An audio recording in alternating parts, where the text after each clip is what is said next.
আল্লাহ তাআলা তুমি মুসলমানদের উপরে রাগ করেছ। আল্লাহ তুমি যদি রাগ করো আমরা যাবো কই? তুমি যদি গুসা করো আমরা যাবো কই? আমাদের যদি তুমি ফালাইয়া দাও, তোমার বান্দার অভাব নাই, কিন্তু আমাদেরই ফালাই দিলে তোমার মতো আল্লাহ পাবো কই? তুমি আমাদের আল্লাহ, তুমি আমাদের রব, তুমি আমাদের মনিব, তুমি আমাদের খালেক, তুমি আমাদের রাজ্জাক। বাচ্চা অপরাধ করে, মা বাবা যখন দেখে বাচ্চা কান্দে ক্ষমা করে দেয়। আমরা বাচ্চার মতো পরিণত বয়সেও জীবনের দুর্বলতম মুহূর্তে অনেক গুণাগুলি ফেলেছি বাবু। সেই গুণাগুলি কেউ দেখে নাই, তুমি দেখেছো বাবু। কিয়ামতে লক্ষ কোটি মানুষের সামনে আমাদের গোপন গুণাগুলি প্রকাশ করে দিয়ে আমাদেরকে লজ্জা দিও না বাবু।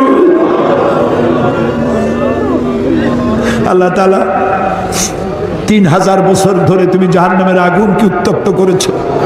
রক্ত মাংসের শরীর নিয়ে দোজখের আগুনে জ্বলতে পারবো না। জাহান্নামের আগুন আমাদের জন্য হারাম করে দাও মাবুদ। তুমি একটু তাকায় দেখো তো, আমাদের প্রত্যেকের চোখে পানি, আমাদের গাল বেয়ে পানি পড়তেছে, তাকায় দেখো বাবু। আমাদের হাত তো কোনো রাজা বাদশার কাছে পাতি নেই, বিশাল আকাশের মালিক জমিনের মালিকের কাছে দু হাত পেতেছি, ভিক্ষার হাত।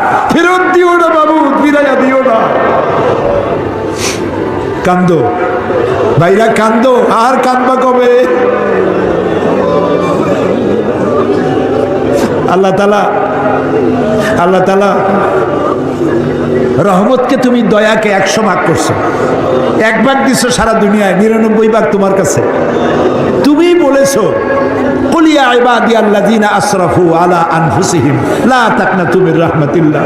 আমরাও তোমার রহমত থেকে মায়ুস হব না মাবুদ। তুমি বলেছো ইন্নাল্লাহা ইয়াগফিরুয যুনুবা জামিআ। আমরা সব গুনাহের জন্য ক্ষমা চাই, আল্লাহ আমাদেরকে মাফ করে দাও।